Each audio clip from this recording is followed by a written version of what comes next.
George Washington was born on February 22, 1732, at his family's plantation on Pope's Creek in Westmoreland County, Virginia. He was the first child of Augustine Washington and his second wife, Mary Ball Washington. Growing up in a moderately wealthy farming family, Washington received a basic education in subjects like mathematics, literature, and geography. The death of his father when he was just 11 years old thrust him into a role of responsibility at a young age.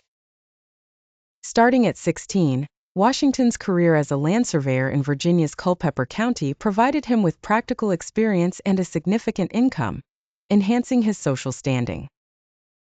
After inheriting the Mount Vernon estate following his half-brother Lawrence's death in 1752, he joined the Virginia militia and quickly rose to the rank of lieutenant colonel.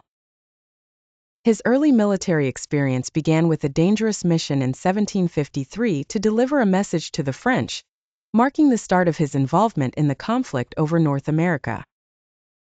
During the French and Indian War, Washington served as an officer in the British militia, gaining valuable leadership experience despite several setbacks. His courageous actions, particularly at the Battle of Monongahela in 1755, earned him a reputation as a resilient leader.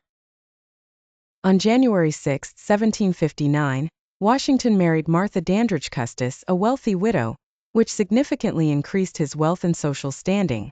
This allowed him to focus on managing and expanding his estates, particularly Mount Vernon.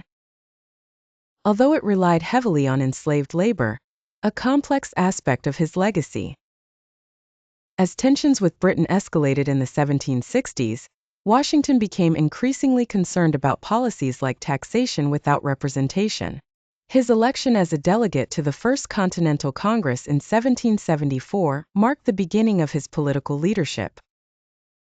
Appointed as Commander-in-Chief of the Continental Army in 1775, Washington faced the daunting task of leading an untrained army against the world's most powerful military.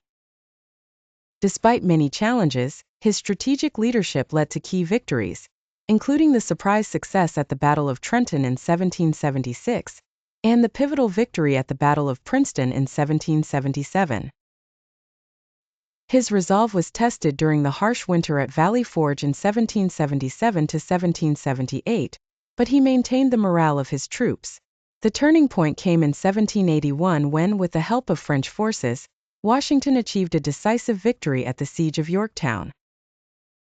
After the war, Washington returned to Mount Vernon, but the instability under the Articles of Confederation drew him back into public life.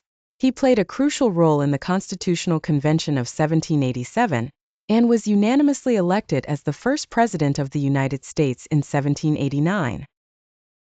His presidency set many precedents, including maintaining neutrality in foreign conflicts and avoiding entangling alliances. During his second term, Washington faced internal challenges like the Whiskey Rebellion, demonstrating the authority of the new government. He also navigated growing political divisions, eventually declining to run for a third term and warning against political parties and entangling alliances in his farewell address. After leaving the presidency, Washington returned to Mount Vernon, remaining involved in national affairs until his death on December 14, 1799.